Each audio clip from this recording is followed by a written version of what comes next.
ওলামাদের কিভাবে উত্তর দেওয়া উচিত। আমি এই সব ওলামাদের বিপক্ষে নই, আসলে তারা মিডিয়ায় কথা বলতে অভ্যস্ত নন। যদি আমাকে কেউ প্রশ্নটা করে ইসলামিক দৃষ্টিভঙ্গি এ ব্যাপারে ইসলাম কি বলে যে সানিয়া মির্জা একজন টেনিস খেলোয়াড় হয়ে যে রকম পোশাক পরে এটা ঠিক না ভুল, আমি উত্তরে বলতাম সানিয়া মির্জা সম্পর্কে বলার আগে আমি আরেকটা কথা বলি যে অনেক মুসলিম পুরুষ আছেন যারা ক্রিকেট খেলেন, ইন্ডিয়ান টিমে খেলেন, অন্যান্য টিমেও খেলেন, তাদের অনেকেই সালা আদায় করেন না। সহিহ মুসলিম বলছে বুক অফ সালাতে ঈমান আর কুফরির মধ্যে ব্যবধানটা হলো সালা। সালা হলো তাওহীদের পরে সবচেয়ে গুরুত্বপূর্ণ স্তম্ভ, খুবই গুরুত্বপূর্ণ। শিরক করার পর সবচেয়ে বড় গুনাহ হলো সালা আদায় না করা। তাই আমার মত অনুযায়ী যেসব মুসলিম পুরুষ ক্রিকেট খেলেন আর সালা আদায় করেন না তারা সানিয়া মির্জার চাইতে বড় গুনাহগার। সানিয়া মির্জা সালা আদায় করে।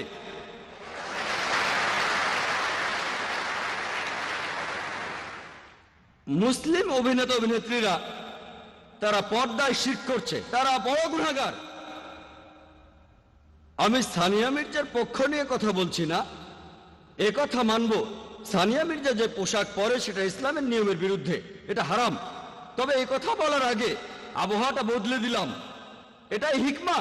পরিস্থিতি বদলে দিচ্ছি। যখনই বলছি খ্রিস্টান ধর্ম এটার বিরুদ্ধে তারা তখন চুপ হয়ে যাচ্ছে, হিন্দু ধর্ম এটার বিরুদ্ধে চুপ হয়ে যাচ্ছে, ইহুদি ধর্ম এটার বিরুদ্ধে তারাও চুপ হয়ে যাচ্ছে।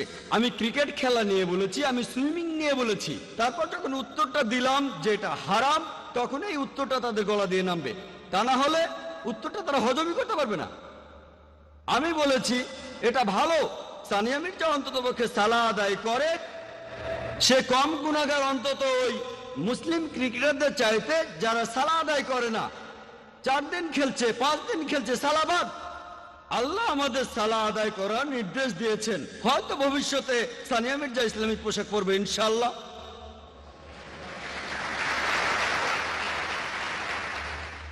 তারপর সে পুরুষদের সাথে খেলতে পারবে কি পারবে না সেটা আরেকটা ইস্যু, কিন্তু আমি এমন ফতোয়া দিচ্ছি না যে সে যা করছে ঠিক।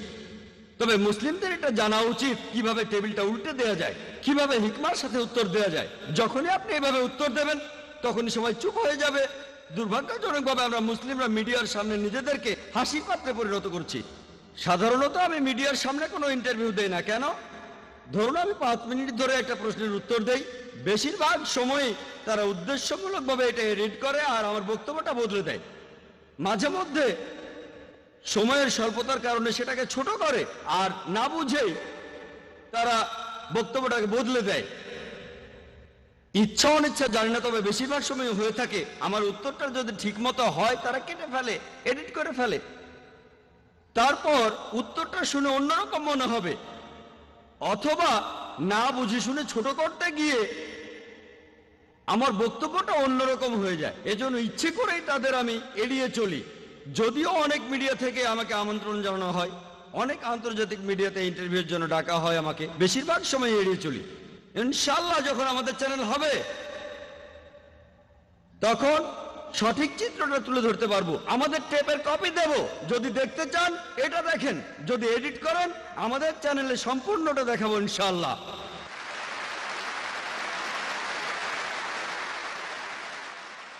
একটা চ্যানেল শুরু করা নিঃসন্দেহে খুবই কঠিন কাজ, আর তারপর একটা চ্যানেল শুরু করে কোরআন এবং সহিহ হাদিস অনুযায়ী সেটাকে চালানো সেটা আরো কঠিন কাজ।